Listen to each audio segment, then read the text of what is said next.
Tonight, we're diving into the life of one of history's most iconic figures, Julius Caesar. This man's ambition, charm, and military genius completely transformed the Roman Republic, laying the groundwork for the empire that would last for centuries. From conquering Gaul to crossing the Rubicon, Caesar's journey is full of power, passion, and a tragic fall that echoes through history. Before we get into it, don't forget to hit that like button and subscribe to the channel. Only if you're enjoying the content, of course. And drop a comment to let us know where you're watching from and what time it is. We love hearing from you, and we're working on a few less exciting stories to keep things balanced. Now let's get comfy. Dim the lights, maybe turn on a fan for some background noise, and let's jump into the story. Julius Caesar was born on a hot July day in 100 BCE in ancient Rome. His full name was Gaius Julius Caesar, and while his family had a respected name, no one could have predicted that this boy, born into modest circumstances, would one day change the course of history. His family was noble but no longer wealthy. By the time Caesar was born, they'd lost much of their fortune. His father, also named Gaius, held a local office, and his mother, Aurelia, was strong and incredibly smart. She would play a huge role in shaping Caesar's future. From a young age, Caesar was sharp and charismatic, but growing up in Rome was dangerous. Civil wars, power struggles, and political purges ruled the streets. Rome might have been a republic in name, but in practice it was a brutal arena where alliances could break down in an instant. When Caesar was just 16, his father passed away, and he found himself as the head of his household, a huge responsibility for a teenager. Around this time, Rome was under the rule of Lucius Cornelius Sulla, a dictator who saw enemies everywhere. And for Caesar, by no fault of his own, he became one of those enemies. He had married Cornelia, the daughter of one of Sulla's rivals, and Sulla demanded Caesar divorce her. To refuse would risk his life, but Caesar refused anyway. That one act of defiance could have been his end, but instead it defined him. To survive, he had to go into hiding, constantly on the move. Yet something in Caesar caught Sulla's attention, and he spared him. Sulla, years later, would warn, "In this Caesar, there are many Mariuses." He saw in Caesar the ambition and potential to become a powerful figure, and he was right. The young man who once hid from soldiers would one day command legions. After surviving Sulla's rule, Caesar returned to Roman life with sharpened instincts. He understood early on that Rome was a game of ambition, and to win you needed allies, timing, and nerves of steel. Caesar had all three, but first, he needed experience. He joined the military, served in Asia Minor, and earned the civic crown for bravery in battle. During his time in the field, Caesar realized how much power could be earned through military success. But adventure always seemed to find him. While sailing across the Aegean Sea, he was captured by Cilician pirates. They demanded a ransom of 20 talents of silver. Caesar laughed and told them, "You don't know who I am. Ask for 50. They did, and for weeks he lived among them, joking, writing poetry, and promising that once he was free, he'd return and crucify them. They thought he was joking, but once his ransom was paid, Caesar raised a private fleet, hunted the pirates down, and made sure to keep his word. Though in a rare act of mercy, he killed them quickly before crucifying them. That story spread through Rome. It was bold, brutal, and pure Caesar. Back in Rome, Caesar quickly rose through the political ranks. First as a lawyer known for his passionate speeches, then as an elected official. But Rome was still dangerous, divided between the conservative optimates and the populist faction, the populares. Caesar, ever the strategist, aligned himself with the common people and began to pose a real threat to the aristocrats.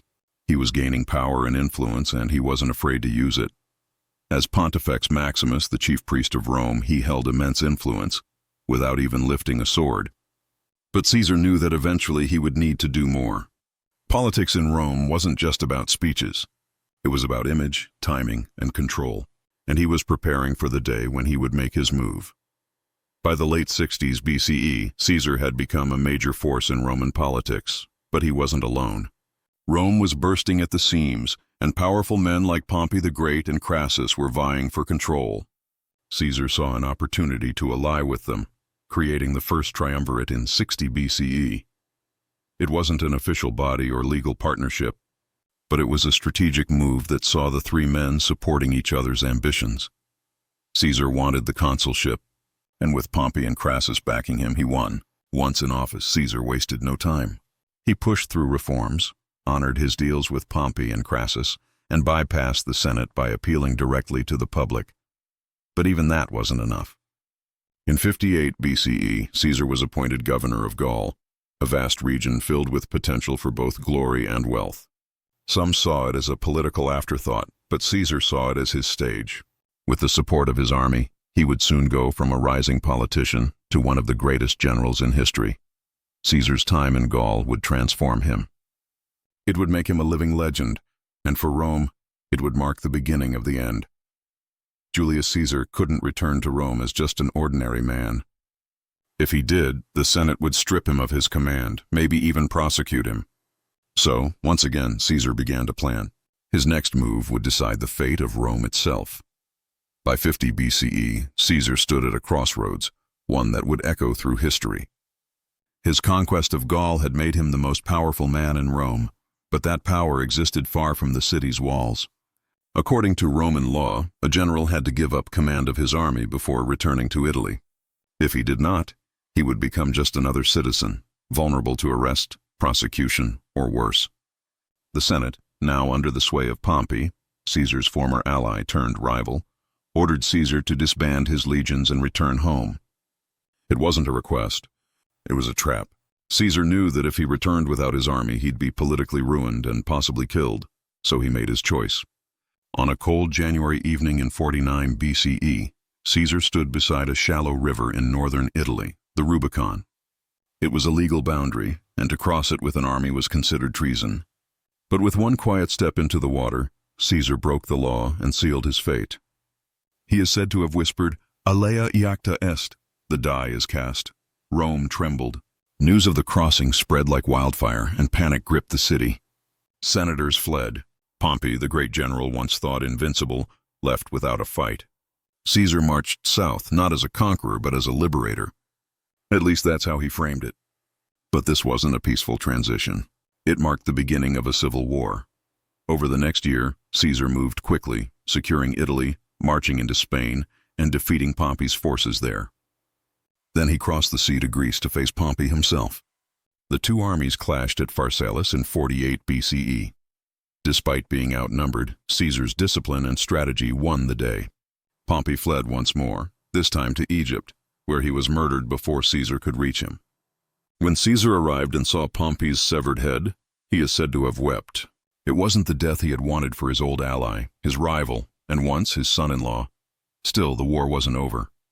Enemies remained, but Caesar had crossed the Rubicon, not just in body, but in destiny.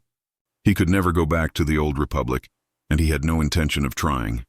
After the brutal clash at Pharsalus and Pompey's sorrowful death, Caesar arrived in Alexandria, the dazzling heart of Egypt. But instead of peace, he found another storm, one between two royal siblings, Cleopatra VII and her younger brother. Ptolemy III, Cleopatra, clever and ambitious, knew the game of politics just as well as Caesar. According to legend, she had herself smuggled into the palace wrapped in a carpet, which was unrolled before Caesar's feet. Whether myth or truth, the moment marked the beginning of a powerful and intimate alliance. Caesar sided with Cleopatra, but his decision wasn't just about attraction. It was strategy. Egypt was rich, its grain fed Rome, and Cleopatra promised stability. Supporting her, however, meant war. Ptolemy's forces surrounded Caesar in Alexandria. What followed was the siege of Alexandria, a fierce and unexpected battle. Outnumbered and on foreign soil, Caesar held his ground with his tactics. Eventually, Roman reinforcements arrived, and Ptolemy drowned while fleeing across the Nile. Cleopatra was restored to the throne, now ruling beside her brother as co-ruler, but with real power in her hands. Caesar stayed in Egypt for months. He and Cleopatra traveled along the Nile, exploring ancient temples and marvels of a civilization even older than Rome. In time, Cleopatra gave birth to a son, Ptolemy XV, whom she named Caesarion, Little Caesar. Whether Caesar ever officially acknowledged him remains debated, but the bond between them was real. Still, Caesar could not stay in Egypt forever. The Roman world was burning. He left Egypt with not only an ally but a new sense of imperial possibility. He had witnessed what it meant to rule like a god king, And that vision may have planted a seed, one that would blossom into his later ambitions. But trouble awaited him. In Asia Minor, a rebellion had broken out, and Caesar crushed it swiftly. So swiftly, in fact, that he sent back a now famous message to Rome, Veni, Vidi, Vici. I came, I saw, I conquered. Caesar was no longer just a general. He was becoming a symbol, a force of nature. And back in Rome, that force was heading home toward even greater power and even greater danger. When Julius Caesar returned to Rome, it wasn't as a humble servant of the Republic. It was as its uncontested master. The Civil War was not yet fully over, but Caesar had already been declared dictator for 10 years. Soon after, he would be named dictator for life. These titles alarmed many Romans. Their republic, built on the idea that no one man should hold too much power, was now in the hands of one. Still, Caesar set to work. He had a vision, a Rome rebuilt and reformed. He passed laws to ease debt, offered land to veterans, expanded the Senate to include people from across the empire, and most famously, introduced a new calendar, the Julian calendar, which still influences the one we use today. But with every reform, the old gods grew uneasy. Caesar had begun acting like a king, even though Rome had sworn off kings for centuries. He wore purple robes, the color of royalty. His face appeared on coins, something that had never been done while a Roman was still alive. He accepted honors, built statues of himself, and even refused to rise when senators came to greet him, an unmistakable sign of superiority. Then came the most dangerous moment of all, the crown. During the festival of Lupercalia, before a large crowd, Mark Antony, Caesar's loyal friend, offered him a golden crown. 3 times he held it out. 3 times Caesar refused. To the people, it seemed like proof that Caesar respected the Republic. To the Senate, it felt like theater, a trial run to gauge public reaction. Behind the marble columns of the Senate House, whispers began to rise. Was Caesar planning to declare himself king? Had he already become one in all but name? Could Rome, the eternal republic, survive under one man's rule? Some senators believed the answer was no, and they began to plot. But Caesar, perhaps too confident, too trusting, or simply too proud, didn't see the danger. Or perhaps he did and believed himself untouchable. He had risen higher than any Roman before him. But in doing so, he had walked the knife's edge between admiration and fear. And soon that fear would take form in steel and betrayal. The warnings had been there, subtle at first, then increasingly bold. Soothsayers spoke of danger. One famously told Caesar, "Beware the Ides of March, the 15th day of the Roman month." But Caesar, ever defiant, brushed it off with a smile. He believed in fate, but more than that, he believed in himself. And so, the Ides of March arrived. It was the year 44 BCE. Caesar had just returned from yet another campaign, preparing for a new war against the Parthians. But first he attended to business in Rome. That morning his wife Calpurnia begged him not to go to the Senate. She had dreamed of his statue pouring blood and crowds of Romans washing their hands in it. The signs were unmistakable, but Caesar, either out of confidence or exhaustion, chose to ignore them. Around midday, Caesar walked to the theater of Pompey, where the Senate was meeting. It was a place heavy with symbolism, named after his former ally, now enemy, Pompey, a fitting stage for the final act. As he entered, senators surrounded him. At first it was conversation. Then it turned to chaos. One man grabbed Caesar's toga, another struck him with a dagger, then another and another. The air filled with gasps, shouts, and steel. Caesar fought back for a moment until he saw a familiar face, Marcus Junius Brutus. Brutus wasn't just a senator. He was someone Caesar had trusted, even loved. Some sources say Brutus was like a son to him, and when Caesar saw him raise the knife, he stopped resisting. "According to legend," he whispered, not in Latin but in Greek, "Kaisu teknon," you too, my child. With that, Caesar fell. He was stabbed 23 times, though only one wound was truly fatal. The conspirators believed they were saving the Republic. They thought the people would thank them, but instead Rome froze. The streets did not celebrate. The people mourned, and Mark Antony, Caesar's loyal friend, would soon turn the tide with a fiery speech that lit the flame of vengeance. The knife had ended a life, but not a legacy. Julius Caesar was gone, but Rome was far from saved. His assassination, meant to restore the Republic, had the opposite effect. Instead of peace, it plunged the city into chaos. Crowds wept at the sight of his body. Shops closed, the Senate grew silent. Rome held its breath, unsure of what would happen next. And then the tide shifted. At Julius Caesar's funeral, Mark Antony stepped forward, not as a general, but as a grieving friend. His eulogy, filled with raw emotion and quiet rage, set the city alight. He read Caesar's will aloud, revealing that Caesar had left money to every citizen and donated land to the public. Even in death he had thought of them. The crowd erupted. What had begun as a political murder was now seen as a betrayal of the people's champion. But the real twist came next. In his will, Caesar had named his 18-year-old great-nephew, Gaius Octavius, as his adopted son and legal heir. The young man became Gaius Julius Caesar Octavianus, later known simply as Augustus. Together with Mark Antony, Octavian formed the Second Triumvirate, hunting down Caesar's assassins across the empire. Brutus and Cassius, the leaders of the conspiracy, would meet their end by their own hands after being defeated in battle. Justice, at least in Roman terms, was served, but even this alliance wouldn't last. Antony, drawn to Cleopatra and Egypt, began drifting away from Rome. Octavian used this to his advantage, declaring war on Antony and Cleopatra. In 31 BCE, at the Battle of Actium, their forces were crushed. Soon after, Antony and Cleopatra took their own lives. With no rivals left, Octavian became the first emperor of Rome. The Republic, in name only, was now gone. But Caesar's legacy lived on. The title Caesar became more than just a name. It became a symbol of imperial power. It would echo throughout history in the reigns of emperors like Tiberius, Nero, and Constantine. It would even stretch beyond Rome, becoming Kaiser in Germany and Tsar in Russia. Julius Caesar had changed the world, not just through war or politics, but through the sheer force of his will. He lived as a man, ruled like a legend, and died as a symbol. And even now, over 2,000 years later, we still tell his story. Before the first shot was ever fired, the seeds of division had already taken root. In the early 1800s, the United States was a young nation stretching its arms westward, full of promise, ambition, and contradictions. The North evolved into a hub of industry, commerce, and innovation. Cities grew, railroads expanded, and immigrants arrived by the thousands, chasing opportunity in factories and shops. But the South moved to a different rhythm. Its wealth was rooted in agriculture, vast cotton fields worked by enslaved people. The plantation system wasn't just about land. It was built on the idea that some human beings could be owned. This divide wasn't just economic, it was cultural, moral, and deeply political.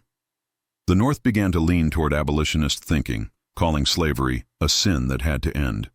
The South defended it as a way of life, an institution protected by law and profit.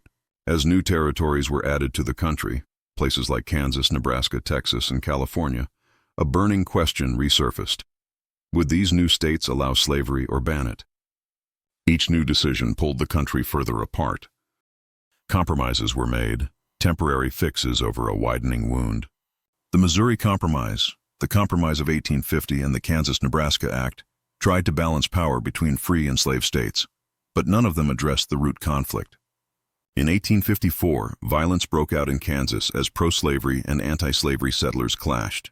It was called Bleeding Kansas, a preview of what was to come. Tension spilled over into Congress, too. In 1856, a senator from South Carolina beat a fellow senator unconscious with a cane after a speech condemning slavery. America wasn't just arguing anymore. It was tearing apart. Then came the presidential election of 1860. Abraham Lincoln won without carrying a single Southern state. To the South, this wasn't just a political loss. It was a sign that their influence and their way of life was dying. In December of that same year, South Carolina seceded from the Union. One by one, 10 more states followed. What had begun as a nation of compromise and ideals was now on the edge of war. The cracks in the Union had become a fracture. The ink had barely dried on Abraham Lincoln's election when the break began. On December 20th, 1860, South Carolina voted to secede from the United States. 10 more southern states followed: Mississippi, Florida, Alabama, Georgia, Louisiana, Texas, Virginia, Arkansas, North Carolina, and Tennessee. These states declared they were no longer part of the Union. They formed a new country, the Confederate States of America. Their argument was built on one word: sovereignty, the right they claimed for each state to govern itself, including the right to protect slavery. To them, Lincoln's presidency wasn't a threat because he promised to abolish slavery everywhere, but because he opposed its expansion. They feared the balance of power had shifted permanently to the North. In February 1861, Jefferson Davis, a former U.S. Senator from Mississippi, was elected President of the Confederacy. They adopted their own constitution, modeled closely after the U.S. Constitution, but with explicit protections for slavery. Back in Washington, President Lincoln faced a paralyzing crisis. Legally, no provision allowed states to secede, but the Constitution offered no clear path forward either. Could a country survive if its members simply walked away? Lincoln refused to recognize the Confederacy as a legitimate government. In his first inaugural address, he spoke not with anger, but with sorrow. "We are not enemies but friends," he said. "Though passion may have strained, it must not break our bonds of affection." But words alone couldn't hold the Union together. Then on April 12, 1861, at Fort Sumter, a Union-held garrison in Charleston Harbor, South Carolina forces demanded the surrender of U.S. troops. When they refused, Confederate cannons opened fire. The bombardment lasted 34 hours. No one died in the bombardment, but the line had been crossed. News spread quickly. Shock turned to resolve. Lincoln called for 75,000 volunteers to put down the rebellion. In the South, that call was seen as an act of war, and 4 more states seceded. The country had divided, not in theory, not in debate, but in fire, flags, and armies. The United States was no longer united, and the Civil War had officially begun. The war that followed wasn't just fought on distant battlefields. It was fought in living rooms, in letters, and in hearts. This was a conflict that divided families. Sons chose opposite sides. Cousins met on the same field, one wearing blue, the other gray. Ministers blessed soldiers on both sides. Friends who once shared childhood laughter now faced each other through rifle sights. That's why the Civil War was often called a war of brother against brother. And in many cases, it literally was. In the border states especially, families were torn in two. In Kentucky, Missouri, and Maryland, neighbors flew different flags. Towns were split down the middle. Loyalty became dangerous. Trust was fragile. Through all of this, there were the letters, written by flickering candlelight on paper smudged with dirt or stained by rain. Soldiers sent words home, tiny fragments of hope and memory. A Confederate soldier wrote to his wife, "I held the hand of a dying boy today." He called for his mother, "And I thought of you. I still carry your last letter tucked near my heart." A Union soldier, barely 19, wrote to his younger sister, "I miss the farm. I miss the smell of spring. If I don't return, know that I marched with honor and thought of home every step." Many of these letters never reached their destinations. Mail carriers were often captured, killed, or lost in the chaos. And yet, soldiers kept writing. For them, words became survival, a way to remember who they were before the guns. The war, for those back home, brought its own form of pain.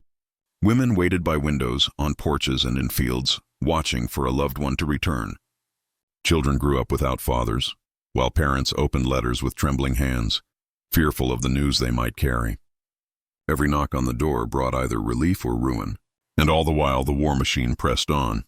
Armies swelled, camps spread across hills and forests, and the sound of drums replaced the songs of birds.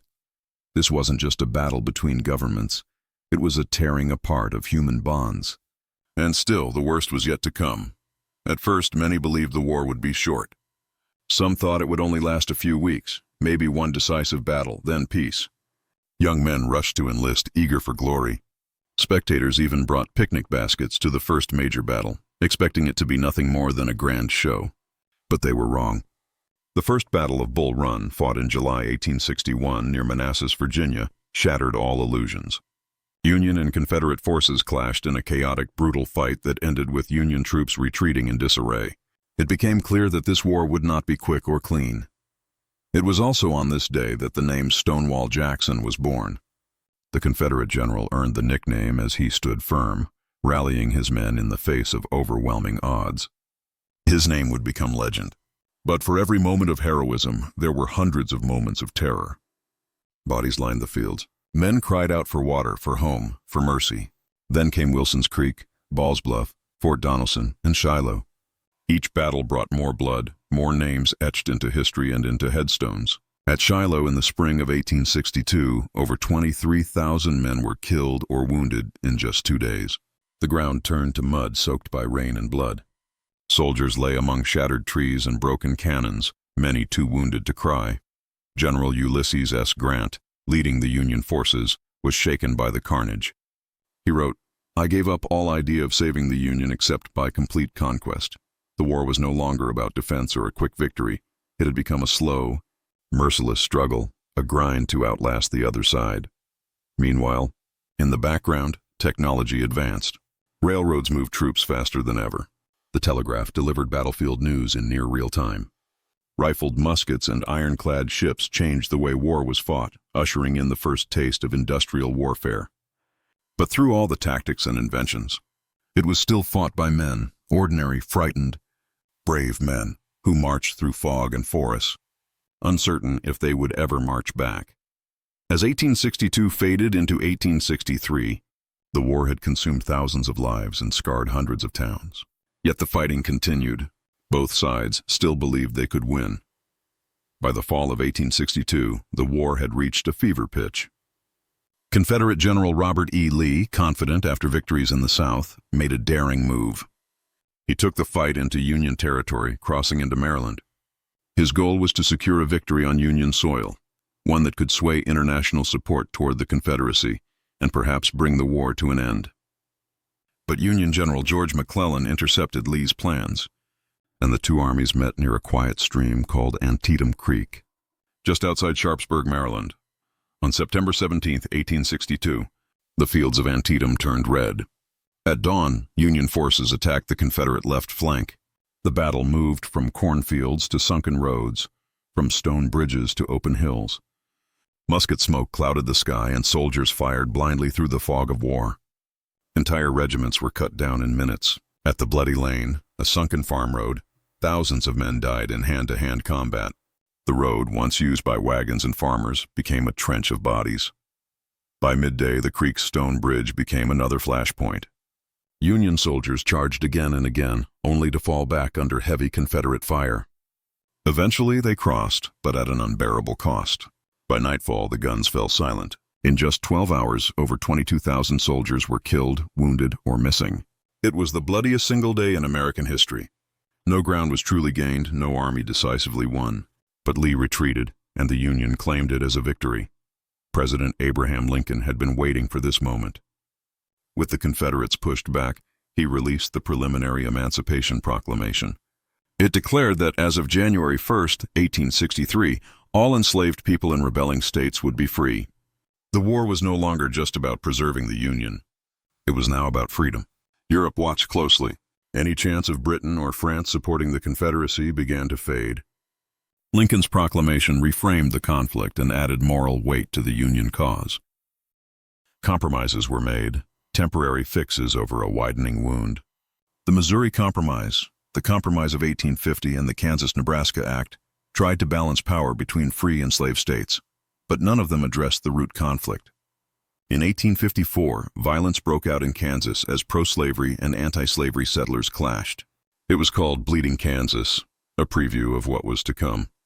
Tension spilled over into Congress, too. In 1856, a senator from South Carolina beat a fellow senator unconscious with a cane after a speech condemning slavery.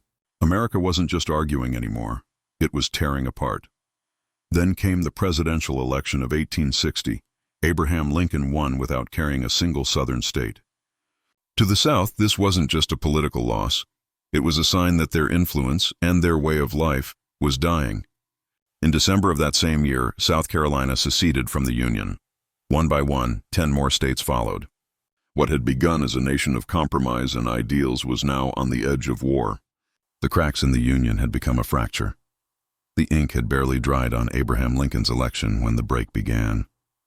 On December 20, 1860, South Carolina voted to secede from the United States.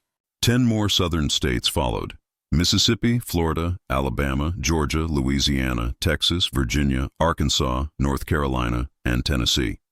These states declared they were no longer part of the Union. They formed a new country, the Confederate States of America.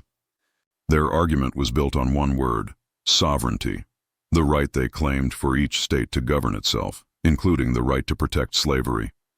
To them, Lincoln's presidency wasn't a threat because he promised to abolish slavery everywhere, but because he opposed its expansion. They feared the balance of power had shifted permanently to the North. In February 1861, Jefferson Davis, a former U.S. Senator from Mississippi, was elected President of the Confederacy. They adopted their own constitution, modeled closely after the U.S. Constitution, but with explicit protections for slavery. Back in Washington, President Lincoln faced a paralyzing crisis. Legally, no provision allowed states to secede, but the Constitution offered no clear path forward either. Could a country survive if its members simply walked away? Lincoln refused to recognize the Confederacy as a legitimate government. In his first inaugural address, he spoke not with anger, but with sorrow. "We are not enemies but friends," he said. "Though passion may have strained, it must not break our bonds of affection." But words alone couldn't hold the Union together. Then on April 12, 1861, at Fort Sumter, a Union-held garrison in Charleston Harbor, South Carolina forces demanded the surrender of U.S. troops. When they refused, Confederate cannons opened fire. The bombardment lasted 34 hours. No one died in the bombardment, but the line had been crossed. News spread quickly. Shock turned to resolve. Lincoln called for 75,000 volunteers to put down the rebellion. In the South, that call was seen as an act of war, and 4 more states seceded. The country had divided, not in theory, not in debate, but in fire, flags, and armies. The United States was no longer united, and the Civil War had officially begun. The war that followed wasn't just fought on distant battlefields. It was fought in living rooms, in letters, and in hearts. This was a conflict that divided families. Sons chose opposite sides. Cousins met on the same field, one wearing blue, the other gray. Ministers blessed soldiers on both sides. Friends who once shared childhood laughter now faced each other through rifle sights. That's why the Civil War was often called a war of brother against brother. And in many cases, it literally was. In the border states especially, families were torn in two. In Kentucky, Missouri, and Maryland, neighbors flew different flags. Towns were split down the middle. Loyalty became dangerous. Trust was fragile. Through all of this, there were the letters, written by flickering candlelight on paper smudged with dirt or stained by rain. Soldiers sent words home, tiny fragments of hope and memory.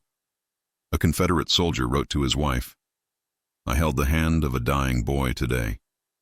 He called for his mother, "And I thought of you. I still carry your last letter tucked near my heart." A Union soldier, barely 19, wrote to his younger sister, "I miss the farm. I miss the smell of spring. If I don't return, know that I marched with honor and thought of home every step." Many of these letters never reached their destinations. Mail carriers were often captured, killed, or lost in the chaos. And yet, soldiers kept writing. For them, words became survival, a way to remember who they were before the guns. The war, for those back home, brought its own form of pain. Women waited by windows, on porches, and in fields, watching for a loved one to return. Children grew up without fathers, while parents opened letters with trembling hands, fearful of the news they might carry. Every knock on the door brought either relief or ruin, and all the while the war machine pressed on. Armies swelled, camps spread across hills and forests, and the sound of drums replaced the songs of birds. This wasn't just a battle between governments, it was a tearing apart of human bonds. And still, the worst was yet to come. At first, many believed the war would be short. Some thought it would only last a few weeks, maybe one decisive battle, then peace. Young men rushed to enlist, eager for glory. Spectators even brought picnic baskets to the first major battle, expecting it to be nothing more than a grand show. But they were wrong. The First Battle of Bull Run, fought in July 1861 near Manassas, Virginia, shattered all illusions. Union and Confederate forces clashed in a chaotic, brutal fight that ended with Union troops retreating in disarray. It became clear that this war would not be quick or clean. It was also on this day that the name Stonewall Jackson was born. The Confederate general earned the nickname as he stood firm, rallying his men in the face of overwhelming odds. His name would become legend. But for every moment of heroism, there were hundreds of moments of terror. Bodies lined the fields. Men cried out for water, for home, for mercy. Then came Wilson's Creek, Ball's Bluff, Fort Donelson, and Shiloh. Each battle brought more blood, more names etched into history and into headstones. At Shiloh in the spring of 1862, over 23,000 men were killed or wounded in just 2 days. The ground turned to mud soaked by rain and blood. Soldiers lay among shattered trees and broken cannons, many too wounded to cry. General Ulysses S. Grant, leading the Union forces, was shaken by the carnage. He wrote, "I gave up all idea of saving the Union except by complete conquest. The war was no longer about defense or a quick victory. It had become a slow, merciless struggle, a grind to outlast the other side." Meanwhile, in the background, technology advanced. Railroads moved troops faster than ever. The telegraph delivered battlefield news in near real time. Rifled muskets and ironclad ships changed the way war was fought, ushering in the first taste of industrial warfare. But through all the tactics and inventions, it was still fought by men, ordinary, frightened, brave men who marched through fog and forests, uncertain if they would ever march back. As 1862 faded into 1863, the war had consumed thousands of lives and scarred hundreds of towns. Yet the fighting continued. Both sides still believed they could win. By the fall of 1862, the war had reached a fever pitch. Confederate General Robert E. Lee, confident after victories in the South, made a daring move. He took the fight into Union territory, crossing into Maryland. His goal was to secure a victory on Union soil, one that could sway international support toward the Confederacy and perhaps bring the war to an end. But Union General George McClellan intercepted Lee's plans, and the two armies met near a quiet stream called Antietam Creek, just outside Sharpsburg, Maryland. On September 17, 1862, the fields of Antietam turned red. At dawn, Union forces attacked the Confederate left flank. The battle moved from cornfields to sunken roads, from stone bridges to open hills. Musket smoke clouded the sky, and soldiers fired blindly through the fog of war. Entire regiments were cut down in minutes. At the Bloody Lane, a sunken farm road, thousands of men died in hand-to-hand combat. The road, once used by wagons and farmers, became a trench of bodies. By midday, the creek's stone bridge became another flashpoint. Union soldiers charged again and again, only to fall back under heavy Confederate fire. Eventually, they crossed, but at an unbearable cost. By nightfall, the guns fell silent. In just 12 hours, over 22,000 soldiers were killed, wounded, or missing. It was the bloodiest single day in American history. No ground was truly gained, no army decisively won. But Lee retreated, and the Union claimed it as a victory. President Abraham Lincoln had been waiting for this moment. With the Confederates pushed back, he released the preliminary Emancipation Proclamation. It declared that as of January 1, 1863, all enslaved people in rebelling states would be free. The war was no longer just about preserving the Union. It was now about freedom. Europe watched closely. Any chance of Britain or France supporting the Confederacy began to fade. Lincoln's proclamation reframed the conflict and added moral weight to the Union cause. But the soldiers who fought at Antietam weren't thinking about proclamations. They remembered the screams, the silence, the crows circling overhead. Antietam wasn't just a turning point in strategy. It was a turning point in the soul. By the summer of 1863, General Robert E. Lee was bold once again. After victories in Virginia, he led his Confederate army north into Pennsylvania.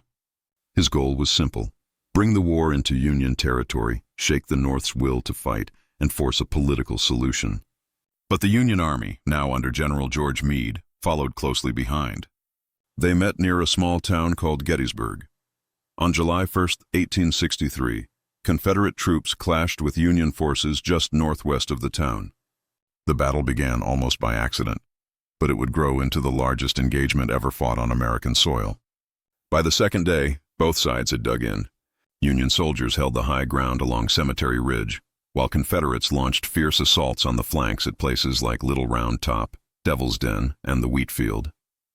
The air was thick with smoke, cannon fire, and shouts. Thousands fell, but the lines held.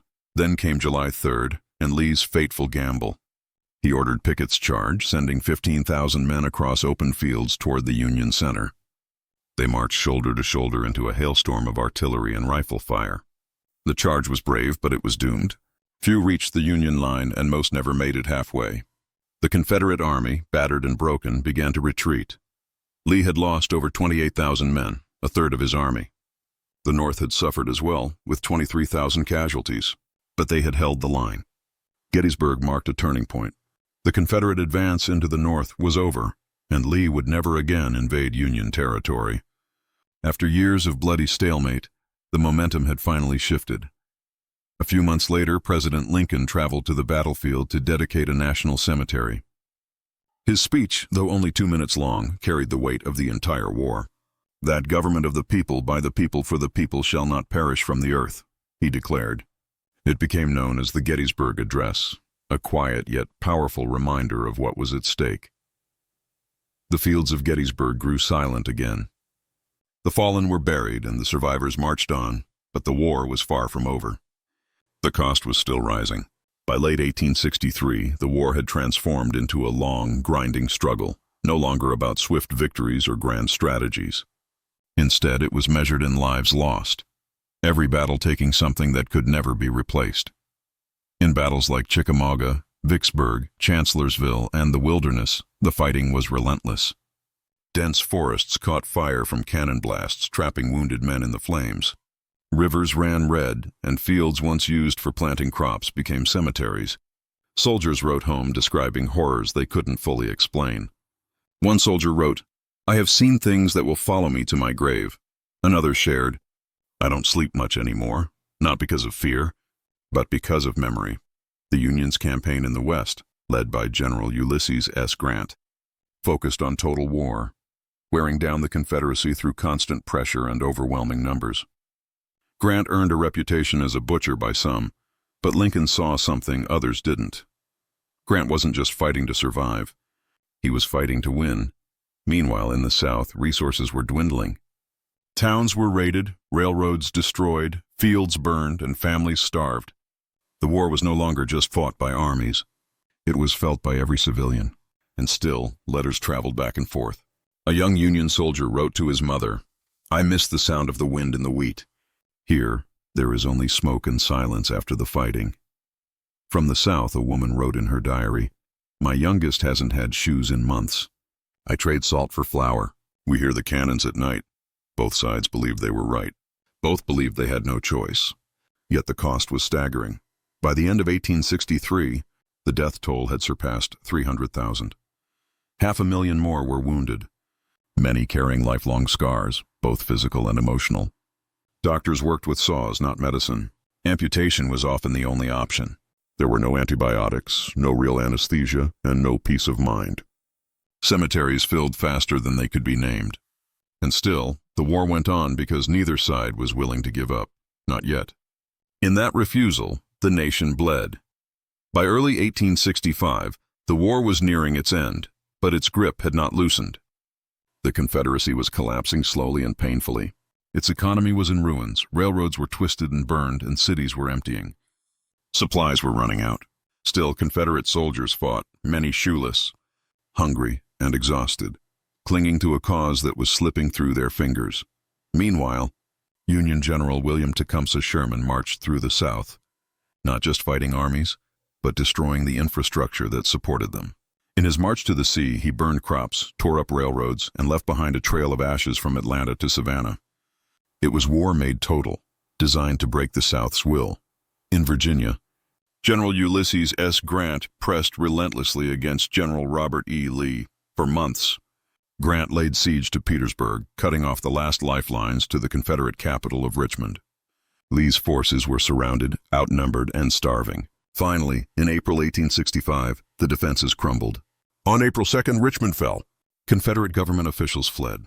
Fires consumed parts of the city. Confederate flags were lowered, and Union soldiers marched into the capital that had once symbolized the rebellion. Just a week later, on April 9th, Lee met Grant at a quiet village in Appomattox Courthouse. The meeting was calm, almost solemn. Lee arrived in full-dress uniform, while Grant wore a mud-splattered coat. They spoke not as enemies, but as soldiers who understood the cost of what they had done. With dignity and restraint, Lee surrendered the Army of Northern Virginia, the Confederacy's most important force. Grant allowed Confederate soldiers to return home with their horses and sidearms. He even offered them rations. There was no celebration, no humiliation, just silence. The war, at least on paper, was over. Within weeks, the remaining Confederate armies surrendered. Flags were furled, camps emptied, and guns were laid down, never to be raised again. But though the fighting had stopped, the wounds remained. The country had survived, but it was broken. Rebuilding would take years. Healing would take generations. And just days after Lee's surrender, tragedy struck again, this time not on the battlefield, but in a quiet theater in Washington, D.C.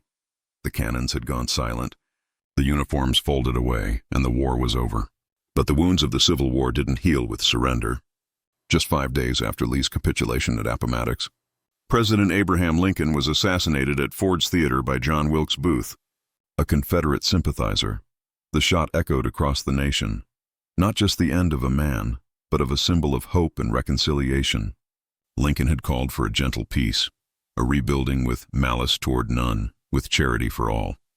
His death left the country uncertain, grieving, and deeply divided. The Reconstruction era that followed tried to knit the Union back together, but it was far from smooth. The 13th Amendment abolished slavery. The 14th and 15th Amendments promised citizenship and voting rights. But resistance came quickly and violently, especially in the South. New systems of oppression, black codes, Jim Crow laws, and voter suppression emerged in place of slavery. Freed men who had once dreamed of equality found themselves trapped in new forms of poverty and persecution. The scars of the war were not only legal or political, they were emotional, etched into the American psyche. In cemeteries across the nation, mothers and fathers wept over graves. Over 620,000 Americans had died. Entire towns had lost every eligible man. Soldiers returned home missing limbs, carrying memories they rarely spoke of. And yet, the war lived on, not through battles, but through symbols and stories. The Confederate flag still waves in parts of the country. Statues of generals were erected, not just to remember, but to shape the narrative of the past. For some, these are reminders of heritage. For others, they are monuments to a rebellion born in defense of slavery. Even today, the arguments continue about history, about justice, about what the Civil War was truly fought for, and what it still means. The war shaped the nation's identity. It clarified who counted as American and who had to fight for the right to be seen. It didn't end with Appomattox. It echoes in protests, in courtrooms, in classrooms, and in quiet conversations. The American Civil War was fought with rifles and cannons, but its legacy is carried in the hearts of generations. It was never just about the past. It was, and still is, about what kind of future this country wants to build. But Mehmed didn't just want to expand the empire. He wanted to claim immortality. For that, he set his sights on one prize above all others, Constantinople. The ancient city was more than just a political or military goal. It was the spiritual successor of Rome, a Christian stronghold, and a symbol of enduring resistance. For over 1,000 years, it had withstood conquerors and invaders, always standing firm. But Mehmed believed that its time had come, and that he would be the one to bring it down. For years, the Ottomans had encircled the city like a tightening noose. They had taken nearby territories, built up their naval power, and carefully prepared. Mehmed knew that brute force alone wouldn't be enough to breach the walls. Constantinople's famed defenses, 3 thick layers of stone, reinforced by a moat, had repelled countless invasions in the past. So he turned to innovation. A Hungarian engineer named Orban, a master of gunpowder weapons, arrived at Mehmed's court. With the Sultan's full support, Orban constructed massive siege cannons, some so large they required dozens of oxen and hundreds of men just to move. The largest of these, known simply as the basilic, could hurl stone projectiles over 1,000 yards. As winter melted into spring, Mehmed gathered his forces. By April of 1453, an army of over 80,000 soldiers, infantry, cavalry, janissaries, and engineers began moving toward the city, accompanied by siege weapons, ships, and supplies for a long campaign. Inside Constantinople, Emperor Constantine Nathan Palaiologos prepared his defenses. He had fewer than 7,000 men, including volunteers and mercenaries. The odds were staggering, but Constantine refused to abandon the city. To him, Constantinople wasn't just his home. It was the last stand of the Christian East, the heart of an empire, and a sacred trust passed down through generations of emperors. And for Mehmed, it was a jewel he was determined to claim. The siege was no longer a matter of if, but when, and the young sultan was ready. For over 1,000 years, the walls of Theodosius had stood as a symbol of Constantinople's invincibility.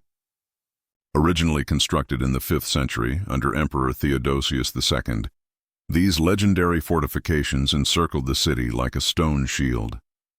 With 3 massive walls, reinforced towers, and a deep moat, they stretched for nearly 4 miles across the western edge of the city.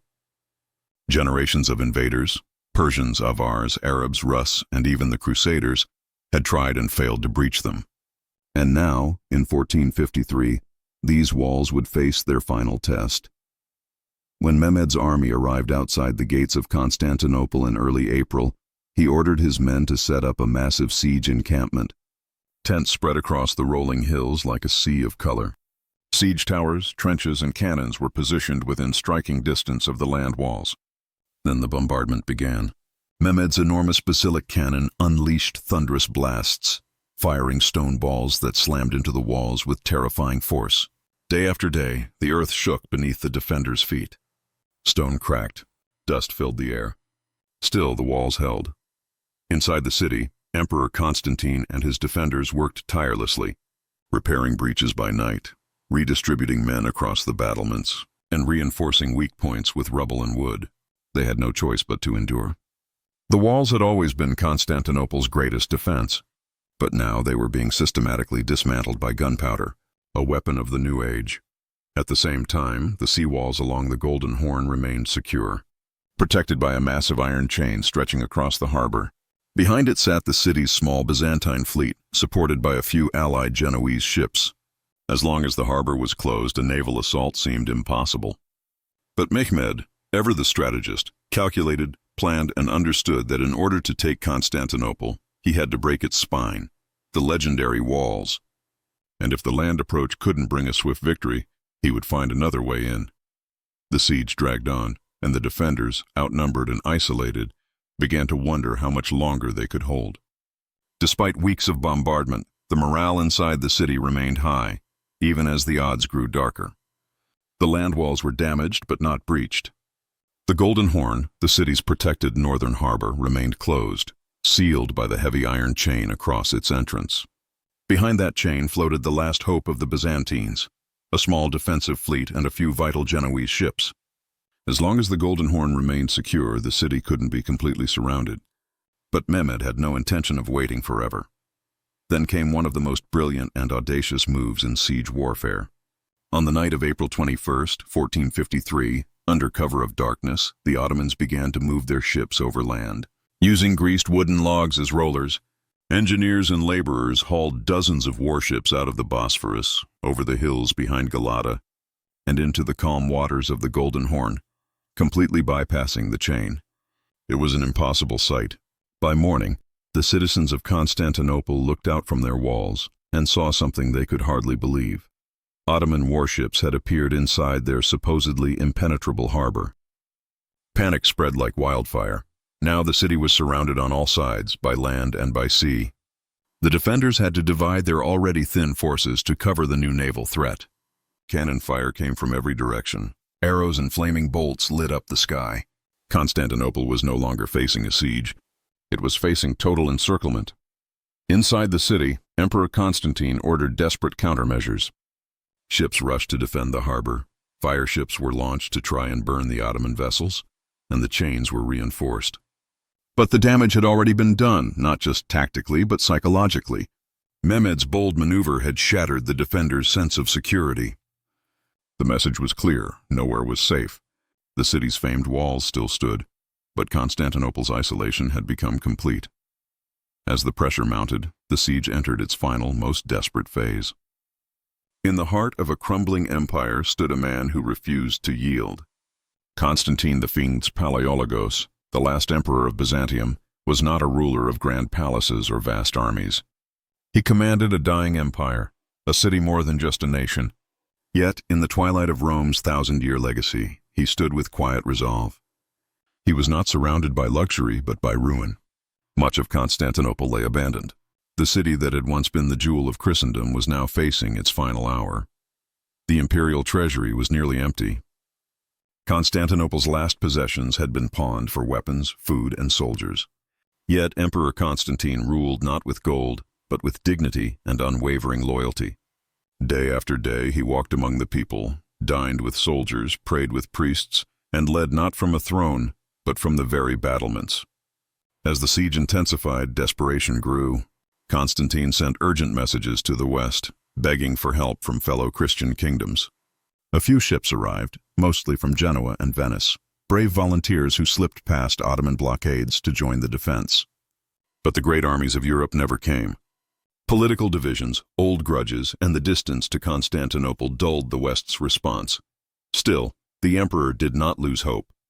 In a powerful and symbolic act, Constantine reopened Hagia Sophia, not just for Orthodox Christians, but for Catholics as well.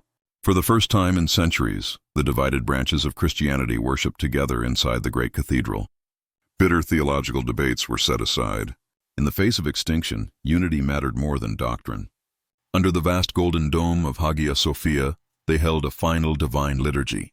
Candles flickered, incense rose, and the city prayed, not for victory, but for peace, for courage, and for the souls of those who would soon perish. Constantine stood among them, not as a distant monarch, but as a man, fully aware that he might not survive the coming dawn. In the darkness, he made his final preparations. He gathered his generals, spoke to his soldiers, and made a vow. He would die defending his city, his people, and the memory of a civilization that had once ruled the world. The sun set on May 28, 1453, for what would be the last time over a Byzantine Constantinople. Within the city's worn walls, a heavy sacred silence fell, blanketing the streets like mist. Everyone knew the final assault was coming with the morning. The Ottoman bombardment had grown heavier in the previous days, and the breaches in the walls were widening. Patrols reported signs of mass movement in the enemy camps. The storm was about to break. Inside both the imperial palace and the quarters of commoners, the people prepared not just for battle but for farewell. By nightfall, Emperor Constantine gathered his remaining generals and nobles. His voice was steady as he delivered a speech that would echo through history. He thanked them, not as subjects, but as brothers in arms. He asked forgiveness from anyone he had wronged and then gave them one final order: to fight and die with honor. There would be no surrender. He reminded them that they were not merely defending a city, but the soul of an empire, the last breath of Rome, and that history would remember them not for surviving, but for standing firm when no one else would. Elsewhere, the people gathered in the great cathedral, Hagia Sophia, under its golden dome, now dimly lit by candles. Priests, monks, soldiers, mothers, and children filled the vast space. Orthodox and Catholic, merchant and beggar, side by side.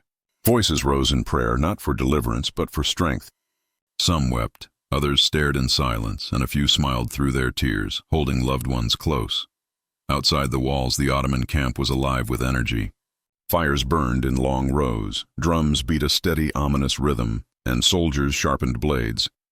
Cannons were prepared for one final barrage. In his command tent, Sultan Mehmed II reviewed his plans. Every division had its orders, and every cannon had its target. He believed the city would fall by midday. Back inside the walls, Constantine, wearing plain armor with no royal insignia, mounted the walls and looked out at the enemy camp. He crossed himself quietly, then descended to his post at the weakest part of the wall. There would be no sleep that night, only waiting. Before dawn broke on May 29, 1453, the Ottoman cannons roared once more. The final assault had begun. Wave after wave of Ottoman soldiers charged the shattered sections of the land walls. First came the Bashi bazooks, the irregulars, poorly trained, expendable, sent to exhaust the defenders. Then came the Anatolian troops, more disciplined and heavily armed. The defenders, led by Constantine, fought with desperation and fury. Greek and Genoese soldiers rained arrows, hurled stones, and poured boiling oil from the battlements. For a time they held their ground, but the Ottomans kept coming. Then came the Janissaries, Sultan Mehmed's elite guard. Fresh, disciplined, and relentless, they surged toward the most damaged part of the wall, the gate of St. Romanos, where weeks of bombardment had left a massive breach. In the chaos of the fighting, tragedy struck. A small side gate known as the Kirkapora had been left unlocked, likely by mistake. A group of Ottoman soldiers discovered it, slipped inside, and raised the crescent flag atop one of the inner towers. Panic spread through the city. With enemies now behind the walls, the defense crumbled.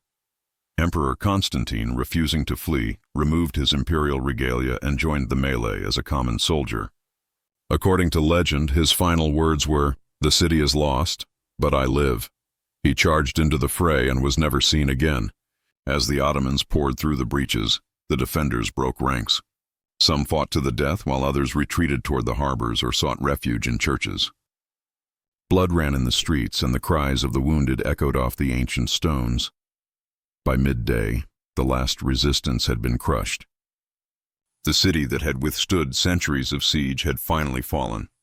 Sultan Mehmed II entered Constantinople through the gate of Carissus.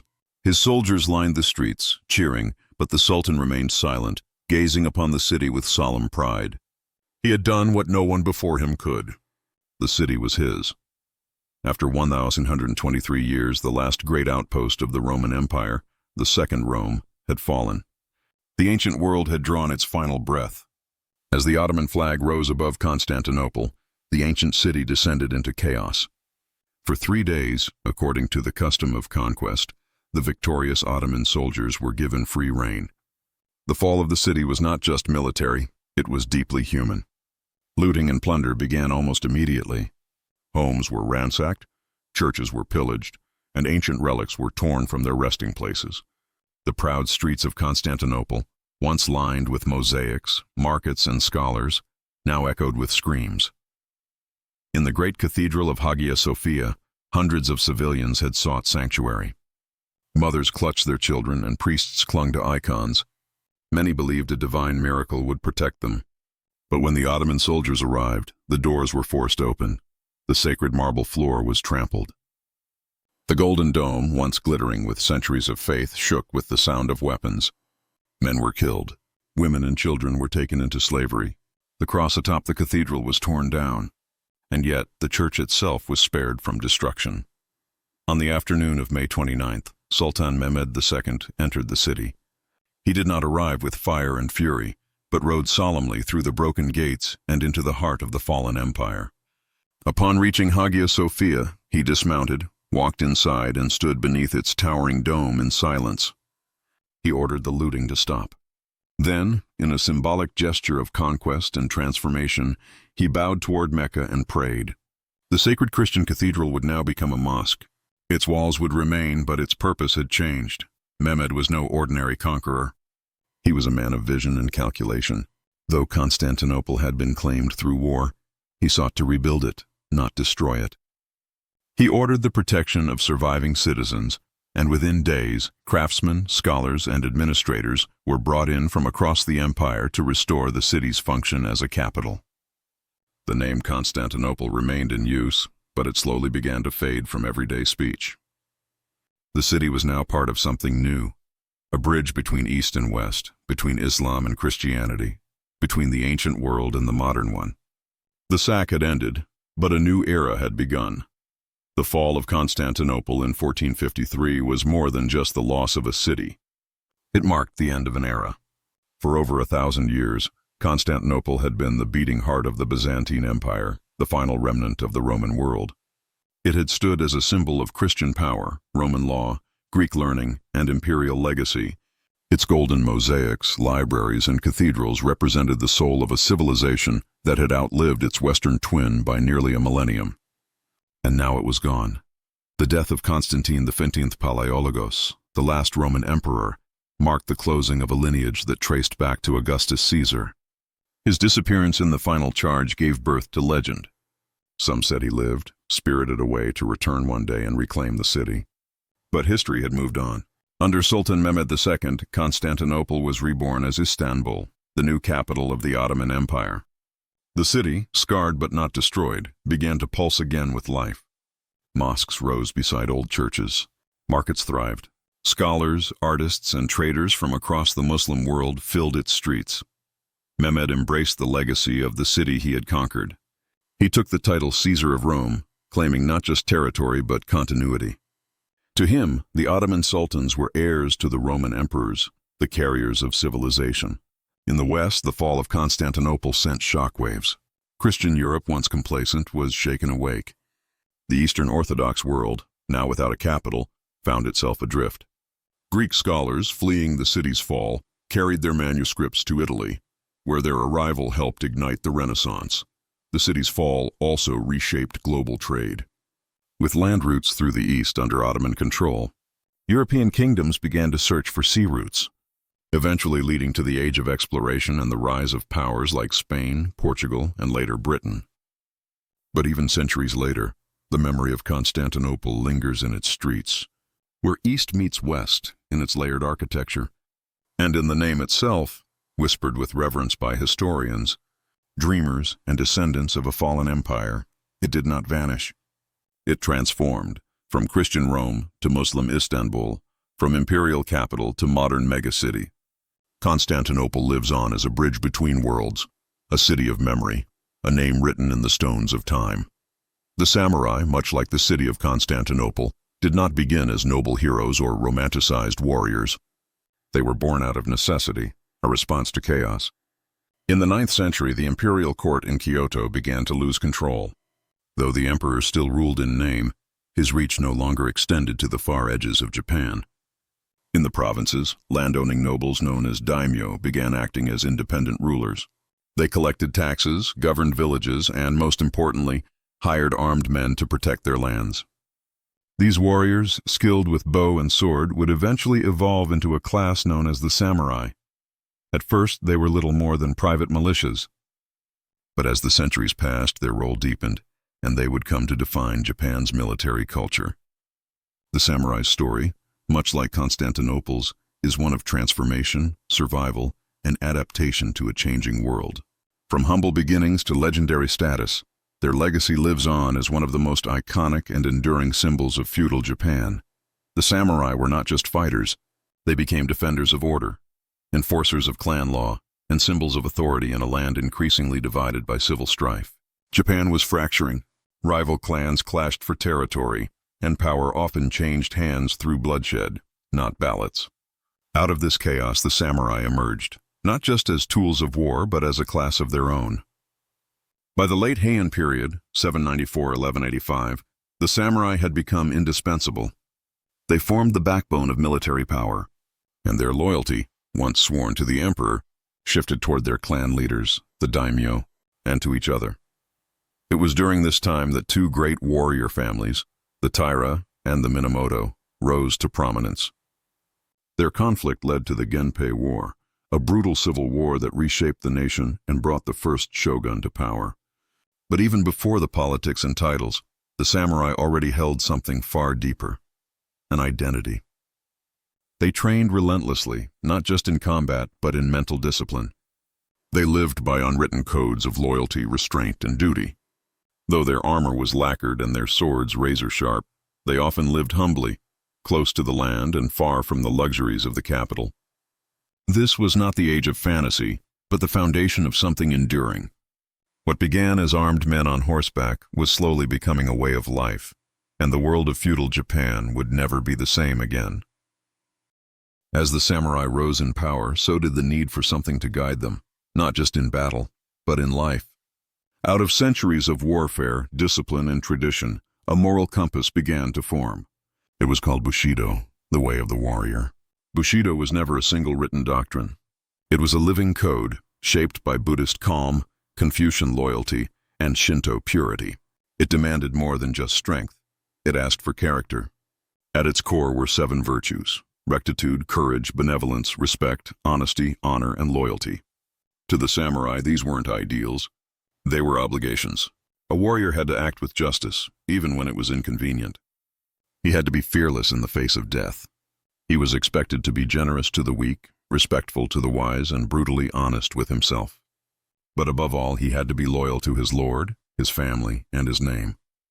Failure to live by Bushido brought shame, not just personal, but communal.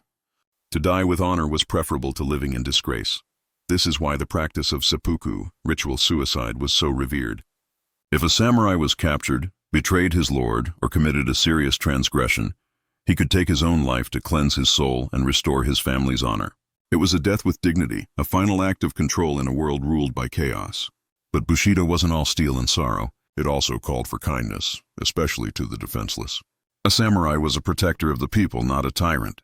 He was expected to be humble, well-read, and emotionally restrained. In battle, he fought with precision. At home, he studied poetry and practiced stillness. This balance between the sword and the soul was what separated a true samurai from a mere killer. Bushido turned warfare into philosophy. It turned violence into a matter of honor. And over time, this quiet code, spoken in actions more than words, became the soul of the samurai class. Even centuries after their decline, Bushido remains. Not just in history books, but in the way Japan remembers what it means to live with discipline, grace, and unwavering purpose. To the samurai, the sword was not just a weapon, it was the heart of their identity. The katana, with its graceful curve and single-edged blade, was more than steel. It was said to hold the soul of the warrior. Forged over weeks by master smiths, the blade was folded hundreds of times, purified, and quenched with ritual precision. The process was sacred. The result was a weapon as beautiful as it was deadly. Samurai often carried two swords, the long katana and the shorter wakizashi. Together they formed the daisho, symbolizing the unity of strength and discipline. But owning a sword was not enough. It had to be mastered. From childhood, samurai trained in kenjutsu, the art of the sword. Every movement was deliberate. Every strike was designed not only to defeat but to reflect inner control. To hesitate was to die. To act without intention was to dishonor the blade. Combat was as much about mental stillness as it was about physical skill. Many samurai embraced Zen Buddhism, which taught that the mind must be clear, detached, and free from fear. In the silence before a duel, in the breath before a strike, there was no past or future, only presence. This spiritual balance shaped their fighting style. Samurai didn't flail or rage. They moved with calm precision, like wind through a forest. It was this fusion of steel and serenity that made them so feared and respected. Off the battlefield, swords were never drawn without cause. To unsheath a blade was to accept the possibility of death, either for one's enemy or for oneself. A samurai might live his whole life without using his katana, but he would die before dishonoring it. Swords were passed down through generations, wrapped in cloth and guarded with reverence. In some families, a sword was considered more sacred than a temple relic. Even in death, the sword remained close. Samurai were often buried with their blades, a final gesture of loyalty to the soul they had lived by.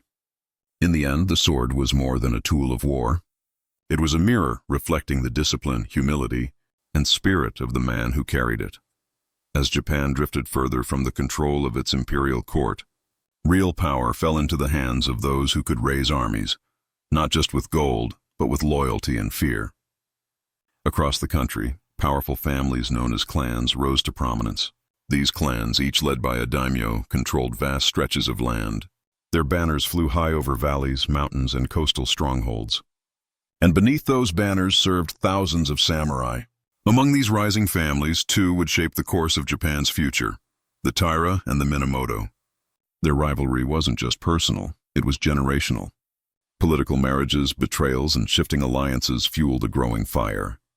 And when the flames finally erupted, they ignited the nation in the Genpei War. From 1180 to 1185, the Taira and Minamoto fought bitterly for control. Samurai clashed across fields and rivers, under red and white banners. Entire provinces burned. Each victory brought new treachery. Each defeat gave birth to legend.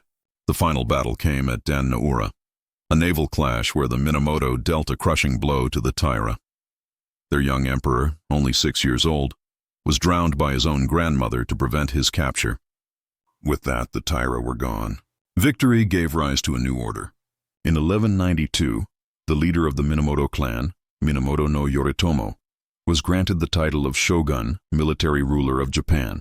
The emperor remained in Kyoto, still divine in name, but stripped of real power. A new government, the shogunate, was born. Founded on the sword, upheld by the loyalty of samurai, and driven by the ambitions of rival clans. Feudal Japan was no longer ruled by ideals. It was ruled by alliances, armies, and the ever-turning wheel of war. The samurai stood at the center of it all, both as shields and swords. For them, war was always near, but peace was never wasted. When not riding into battle or serving their daimyo, samurai lived lives defined by discipline, duty, and preparation. Even in quiet seasons, their world was shaped by the possibility of conflict. They did not relax. They refined. Daily life began early. with training in swordsmanship, archery, and horsemanship remaining essential. But just as important were skills of the mind. Samurai practiced calligraphy, literature, poetry, and strategy. A warrior had to be as thoughtful as he was deadly. The greatest among them balanced strength with subtlety. Children born into samurai families were taught to endure pain, obey orders without hesitation, and show respect at all times. Even a simple bow carried meaning, measured, practiced, and precise. Manners were not just etiquette. They were an expression of inner discipline. In the home, a samurai's life was austere. Clothing was plain but clean. Meals were simple: rice, vegetables, and fish. Wastefulness was frowned upon. Every action had purpose. Every word was weighed. They lived with the awareness that death could come at any moment, not with fear, but with readiness. A samurai was taught never to cling to life, but to fulfill his duty, no matter the cost. In their rare moments of peace, many practiced the tea ceremony, or chanoyu, a quiet ritual of boiling water, preparing matcha and serving guests with grace. To outsiders, it seemed delicate. But to the samurai, it was another battlefield where attention to detail, humility, and presence of mind were tested. Others found meaning in ink painting, composing haiku, or sitting in meditation under trees. In these simple acts, they connected to the impermanence of life, a central theme in both Zen and samurai philosophy. But even in stillness, they remained alert. Spies could be anywhere. Loyalty was fragile. Clans shifted. Allies betrayed. A samurai might host a guest at his table one night and face him across the battlefield the next. So they lived with grace, but with guarded hearts. In the shadow of war, the samurai carved lives of honor, precision, and awareness. Every breath was a preparation. Every day a quiet rehearsal for the final moment. The samurai lived in a world of discipline and steel, but also of spirits, rituals, and unseen forces. They believed life was not separate from the spiritual realm. Every mountain, tree, and stream could house a kami, a divine spirit from Japan's ancient Shinto tradition. These spirits were not distant gods, but living presences that could bring protection, fortune, or calamity. Before battles, samurai visited shrines, bowed before sacred torii gates, and prayed for strength and guidance. Offerings of rice, sake, or incense were made not out of superstition, but respect for the world they could not see. Many warriors also followed Zen Buddhism, a spiritual path emphasizing silence, simplicity, and awareness. Zen taught that truth was found not through words, but through direct experience. In the stillness of meditation, a samurai trained his mind to be calm, unshaken by fear, free from anger, and focused on the present moment. This mental clarity was essential in battle. The perfect strike came not from brute strength, but from a quiet mind. But the samurai world was not only divine, it was also haunted. They believed in yurei, restless spirits of the dead. Warriors who died with hatred or regret were said to return, unable to cross into the afterlife. Their presence was felt in cold winds, flickering lamps, and whispers on the edge of sleep. Some samurai carried protective talismans or wore symbols hidden beneath their armor, charms to ward off spirits, bad luck, and curses. Even the bravest warriors did not ignore the world beyond. Legends of kitsune, fox spirits that could shapeshift and deceive, spread around campfires. Stories of tengu, bird-like creatures said to live in the mountains, were shared in whispers. These beings weren't just folklore, they were part of the samurai's spiritual reality. Life and death, seen and unseen, were intertwined. Samurai were taught to face both with equal calm, to walk through forests with reverence, to fight without fear of ghosts, and to die knowing their spirit might linger unless their death was honorable, their duty fulfilled. In the world of the samurai, the sword was sharp, but the soul walked softly through a land of shadows. In the 13th century, the greatest empire the world had ever seen turned its gaze toward Japan. The Mongol Empire, under Kublai Khan, had already conquered China and Korea. Now the Khan demanded submission from Japan's ruler, the shogunate in Kamakura. When the Japanese refused, the Mongols prepared for war. In 1274, an invasion force of nearly 30,000 men sailed from Korea. The samurai waited on the shores of Kyushu, unsure of what to expect. The Mongols fought differently, using tight formations, explosive gunpowder bombs, and iron-tipped arrows fired in volleys. The samurai, trained for ritualized duels and honor-bound combat, were stunned. But the Japanese held their ground. After a day of fierce fighting, the Mongols retreated to their ships. That night, a violent storm struck the fleet. Hundreds of ships were shattered against the rocks. Thousands of soldiers drowned in the dark sea. The storm, the Japanese believed, was no accident. It was the work of the gods. They called it the kamikaze, the divine wind. Kublai Khan was not finished. In 1281, he launched a second invasion, this time with over 140,000 men, one of the largest amphibious forces in history. The Japanese, better prepared, had built coastal defenses. For weeks, they fought desperately to hold back the tide. And then the winds rose again. A second, even greater typhoon struck the Mongol fleet. Ships were smashed, scattered, and sunk. Survivors were hunted down on the shore. Once again, the invasion failed, not because of the sword, but because of the sea.